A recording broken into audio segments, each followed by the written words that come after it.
Bonjour à tous, je suis ravie de vous retrouver aujourd'hui pour vous présenter mes lectures du mois de mars 2023. Ce mois-ci a été assez positif pour moi, vous allez voir que j'ai fait quand même de belles lectures, même si pour certaines j'ai quand même quelques petits points négatifs à souligner. Je suis très contente de pouvoir vous les présenter et je vous propose qu'on commence tout de suite. Le premier roman dont je veux vous parler aujourd'hui, c'est L'étrange traversée du Sardam. Vous connaissez peut-être cet auteur parce qu'il a écrit un livre qui a été très connu ces dernières années, à savoir Les 7 morts d'Evelyn Hardcastle.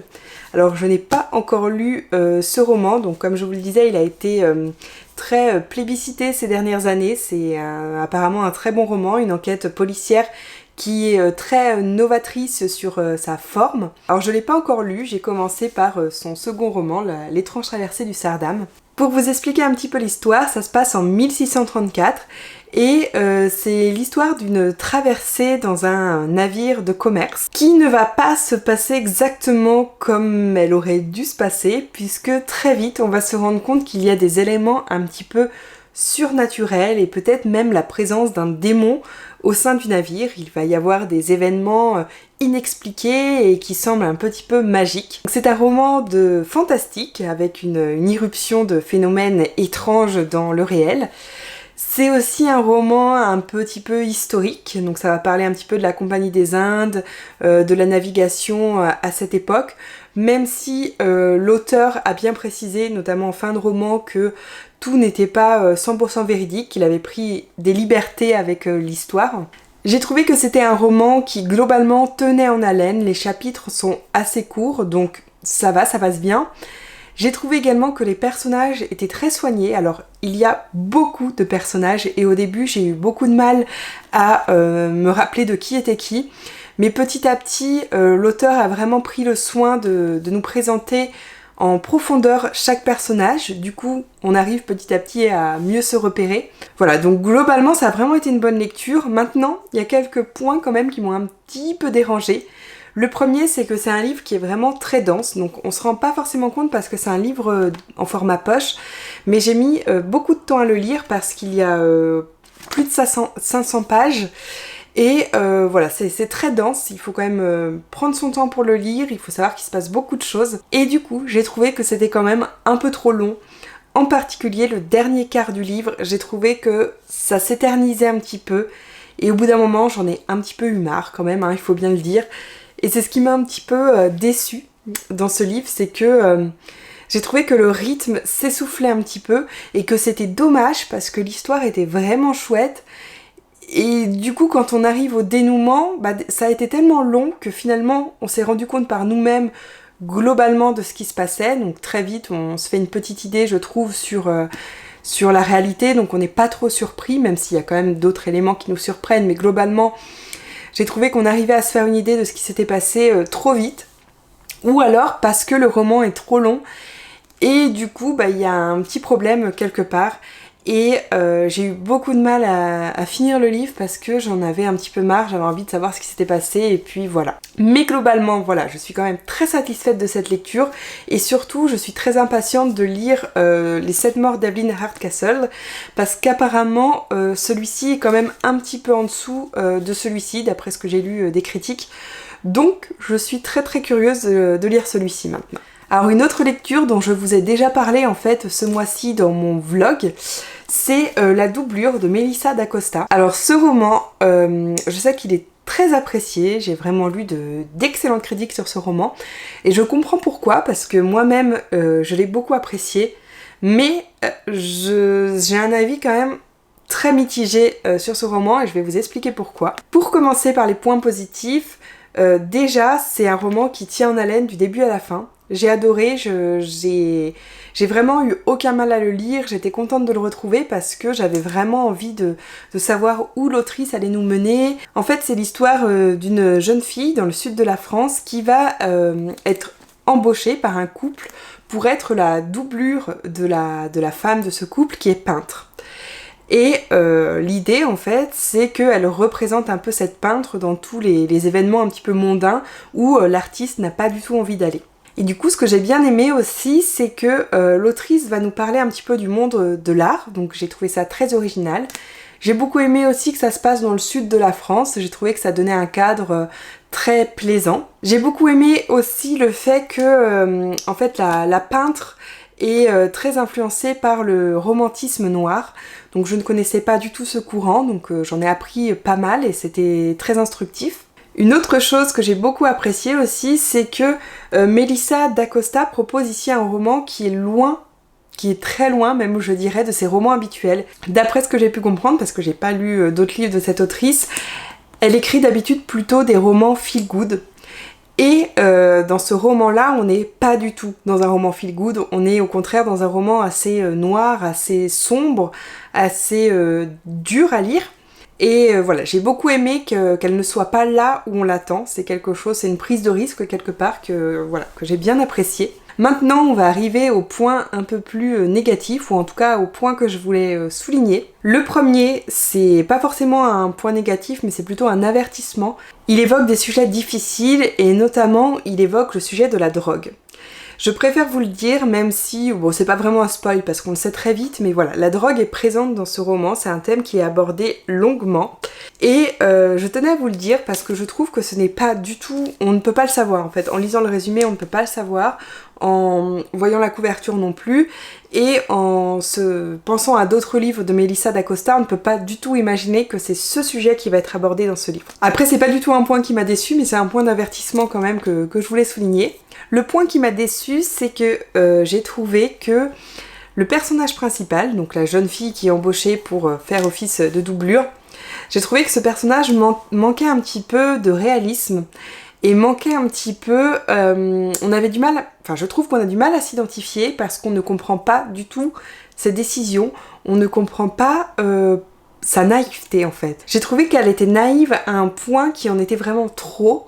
Et du coup, on était un petit peu... Enfin, moi, je me suis beaucoup demandé, mais pourquoi elle fait ça? Pourquoi elle prend cette décision? Ça n'a pas de sens. Et je vous le disais aussi dans mon vlog, ce qui m'a un petit peu choquée, c'est qu'en fait, ce personnage principal est complètement...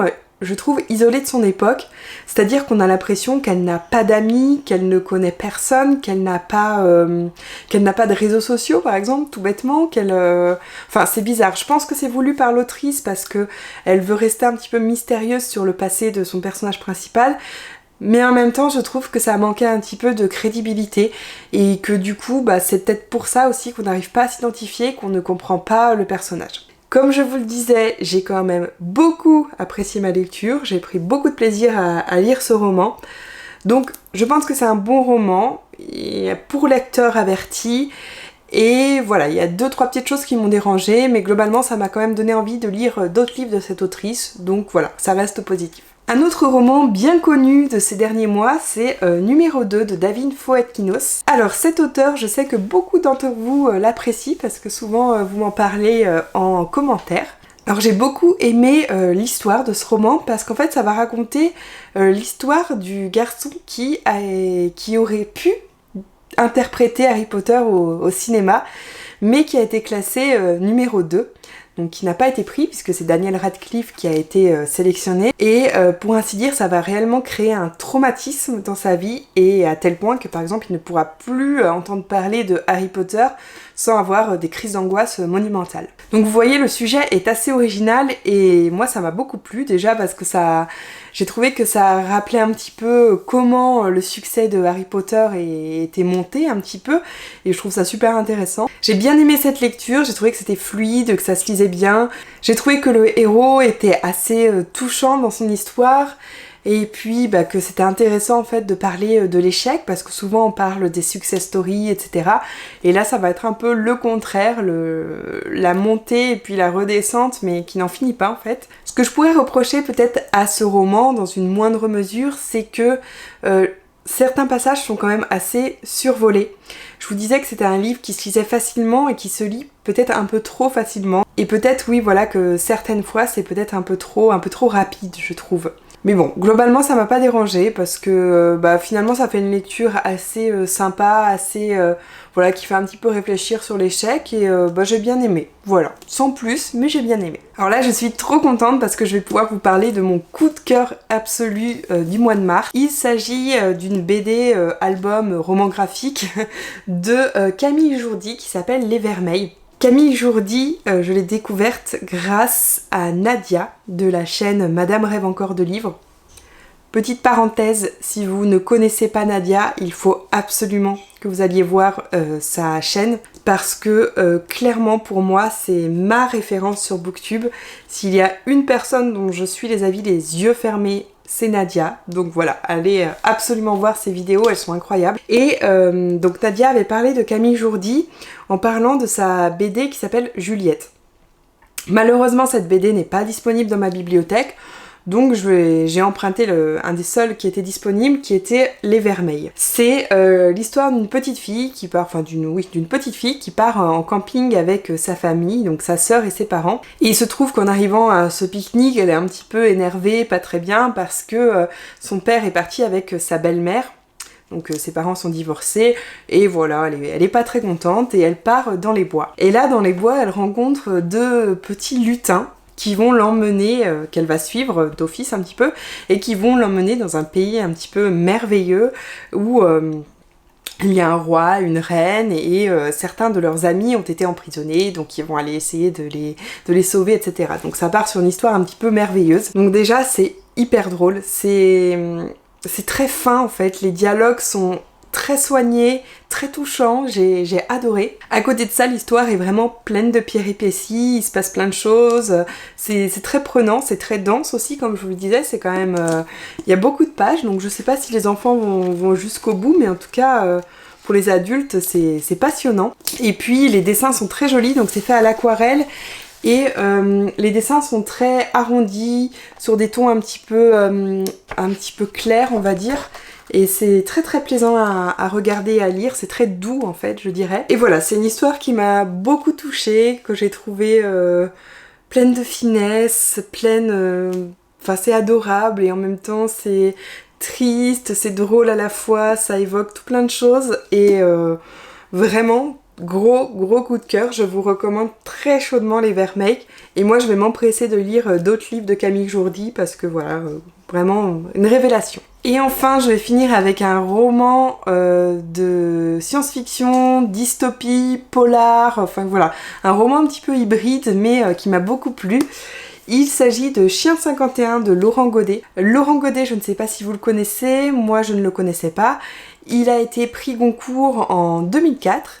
Et apparemment c'est son premier roman de science-fiction, dystopie.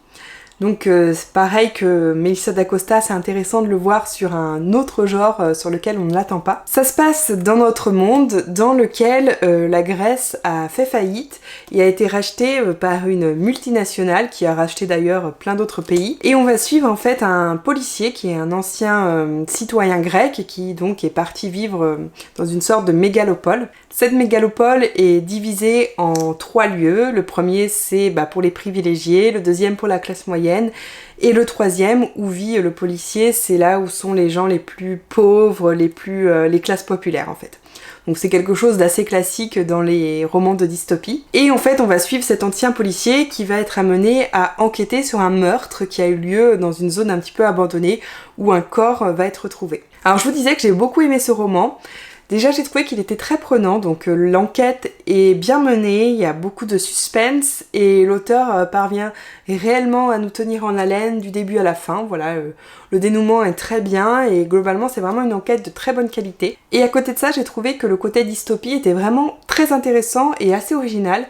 Alors même s'il y a des éléments qu'on retrouve souvent dans la dystopie, donc comme je vous disais les classes sociales, etc. À côté de ça, vous avez pas mal d'événements qui sont assez originaux et que j'ai beaucoup apprécié. Donc par exemple le fait que ça parte de la faillite de la Grèce, qui n'est pas sans rappeler certains événements de notre histoire récente. Et en fait j'ai trouvé que tout s'alliait bien, à la fois l'enquête, la dystopie, et que ça donnait quelque chose de très bien finalisé, très complet en fait. C'est vraiment un livre qui se suffit à lui-même et qui aborde toutes ces choses mais de façon pertinente et de façon cohérente. Donc voilà, je vous le conseille, c'est un très bon roman qui est un petit peu glaçant sous certains aspects parce que voilà, c'est quand même des thèmes assez difficiles. mais un très bon roman, une très bonne dystopie en littérature adulte que je vous recommande. Voilà pour cette dernière lecture, n'hésitez pas à me dire si vous avez lu certains de ces livres ou si vous avez des questions. N'hésitez pas également à me dire vous ce que vous avez lu au mois de mars, vous savez que ça m'intéresse toujours. Et en tout cas, je vous remercie pour votre attention et je vous dis à la semaine prochaine.